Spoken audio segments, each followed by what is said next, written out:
മാഷേ, കണ്ണമാഷേ, മാഷേ, ആരാ ഈ പാതിരാത്രിയിൽ? കണ്ണമാഷേ,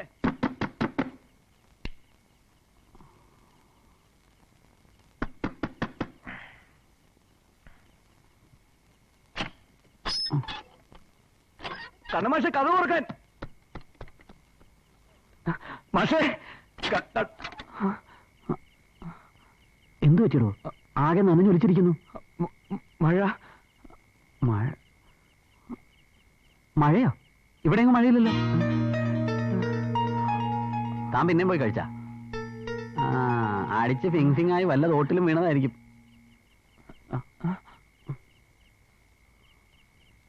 എന്താ ഈ രാത്രിയില്? ഒന്നും പറയണ്ട, പ്രശ്നമാണ് ടീച്ചറെ. ഇയാളുടെ തട്ടുമുട്ടും കേട്ട് കാർന്നൂരെങ്ങാനും എഴുന്നേറ്റാ? പക്ഷെ ഞാൻ ഇനി ഇവിടെ ഒന്ന് സ്പീച്ച് ചളവാക്കണ്ട, മുകളിലേക്ക് അങ്ങനെ പോവാ. പുഷ്കരൻ ഒരുമാതിരി ശബ്ദം കേട്ടാലൊന്നും അവൻ എണീക്കൂല. ഇനി എണീറ്റാ തന്നെ പാതിരാവായതുകൊണ്ട് പുറത്തേക്ക് വരികയില്ല. വാ.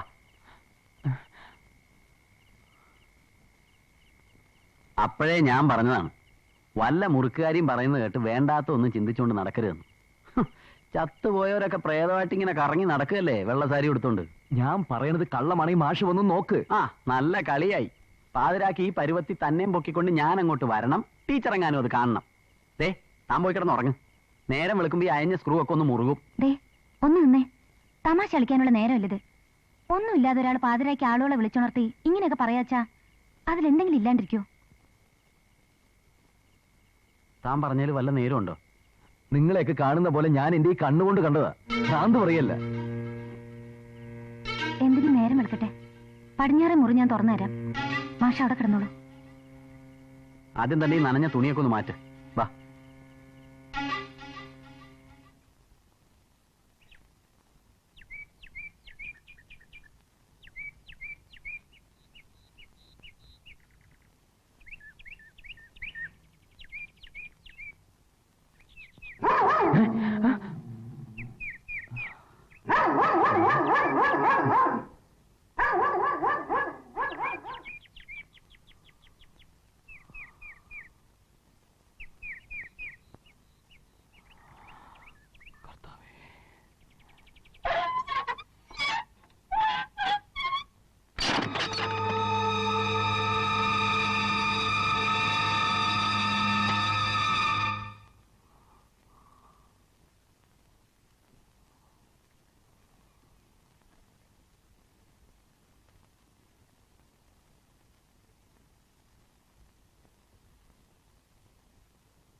എന്താ പറ്റി മോളെ? ഒന്നുമില്ല. പിന്നിപ്പോടെ ഒരു ശബ്ദം കേട്ടതോ? ഈ സേതോട്ട് എന്നെ പേടിപ്പിച്ചു. എപ്പോഴും എങ്ങനെയാ പതുങ്ങി പതുങ്ങി വന്നിട്ട് ഒച്ച ഉണ്ടാക്കും. ഇപ്പൊ ഞാൻ ശരിക്കും പേടിച്ചുട്ടോ. എന്താ സേതു ഇത്? ഗർഭിണിയായിരിക്കുന്ന അവസ്ഥയിൽ ഇങ്ങനെയൊന്നും പാടില്ല കേട്ടോ. എന്നാലും ഞാൻ സേതുവിനെ കുറിച്ച് ഇങ്ങനെയൊന്നും അല്ല കരുതിയത്. എല്ലാം രഹസ്യമല്ലേ? അതെയോ, ഞാൻ ഒന്നും മനഃപൂർവ്വമല്ല.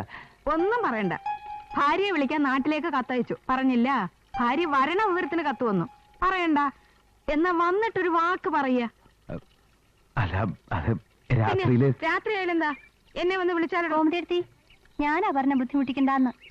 എന്തായിരുന്നു ഇടിയും മഴയും? ബസ് സ്റ്റാൻഡിൽ വന്ന് കാത്തു നിൽക്കാന്ന് പറഞ്ഞ ആള് ദേ നിൽക്കണു. ഓട്ടോ പോലും കിട്ടാണ്ട് ഞാനും അച്ഛനും നനഞ്ഞു കുളിച്ചിട്ടാ വന്നേ. സ്ഥലം കണ്ടുപിടിക്കാൻ തന്നെ ഒരുപാട് ബുദ്ധിമുട്ടി. അയ്യോ, എന്താ സേതു വിളിക്കാൻ പോയിട്ടിരുന്നേ?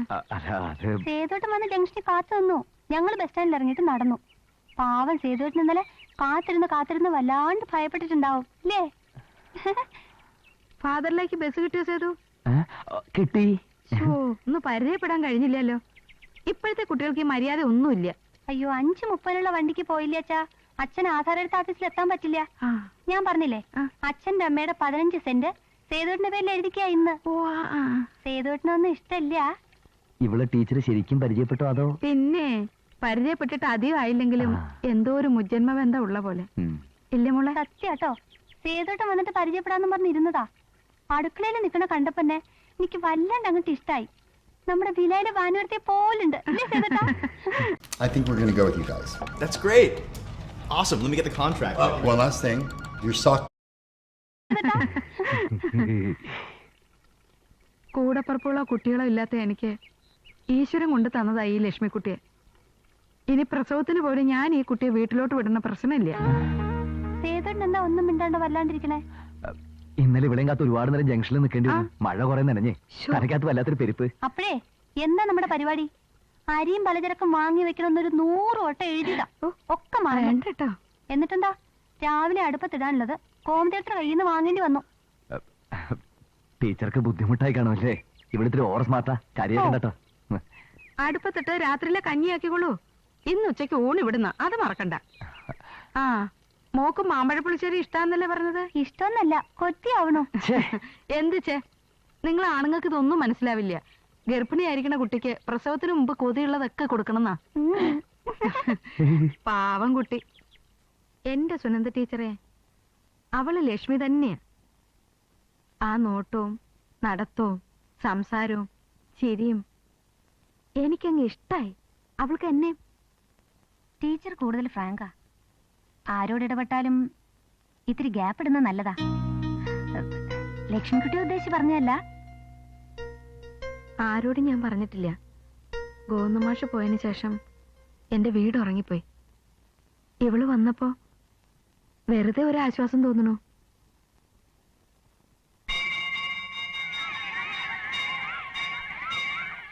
പ്രേതങ്ങൾ മാമ്പഴപ്പുളിശ്ശേരി കഴിക്കുന്നതായിട്ട് പറഞ്ഞു കേട്ടിട്ടില്ല.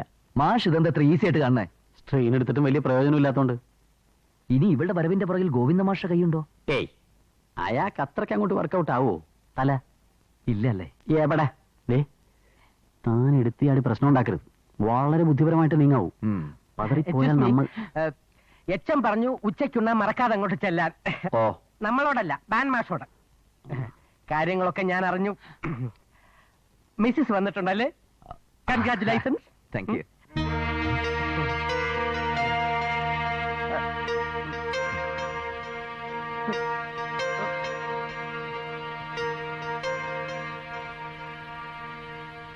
മാഷ് അവന്റെ മുഖം ശ്രദ്ധിച്ചു. എന്തോ ഒരു കളിയുള്ളതുപോലെ. ഇനി ഇവനെങ്ങാനാണോ അവളെ ലാൻഡ് ചെയ്യിച്ചത്? ഏയ്, ഇവൻ ആ റേഞ്ച് ഒന്നും ഉണ്ടെന്ന് തോന്നില്ല. തന്നെയുമല്ല, ഗോവിന്ദൻ മാഷും ഇവനും തമ്മിൽ ഇപ്പൊ അത്ര പോരാ. ഓ, അയാൾ ഇവനെ തപ്പു എന്നും പറഞ്ഞ് നടക്കുക. ആ നിലക്ക് അങ്ങനെ വരാനിടയില്ല. കോമതി ടീച്ചറുടെ ഉള്ള സത്യം മുഴുവൻ തുറന്നു പറഞ്ഞാലോ? ഒരുമാതിരി ചൊറിയുന്ന വർത്താനം പറഞ്ഞാലുണ്ടല്ലോ. പിന്നെ ഞാൻ എന്ത് ചെയ്യും? ഒന്ന് പതുക്കെ പറടോ. പിന്നെ ഞാൻ എന്ത് ചെയ്യുന്നു? ഇപ്പൊ ചെന്ന് ഉണ്ണ്, ബാക്കി കാര്യം പിന്നെ.